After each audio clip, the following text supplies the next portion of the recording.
China announced on Friday that it would impose a 34% tariff on imported goods from the U.S. starting from next week. The move is a response to a U.S. levy of the same amount on Chinese goods announced by U.S. President Donald Trump earlier this week. The U.S. 34% tariff could rise to at least 54%. 同日，商务部发布2025年第18号公告，对山、嘎、特、低、鲁、汉、乙等7类中重稀土相关物项实施出口管制。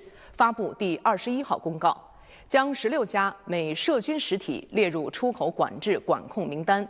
禁止向其出口两用物项。 China's response caused an immediate acceleration of losses in markets worldwide on Friday, with the nations being two of the world's largest economies. Analysts warned that the tariffs would hurt not only U.S. companies but also U.S. consumers, who will end up paying higher prices.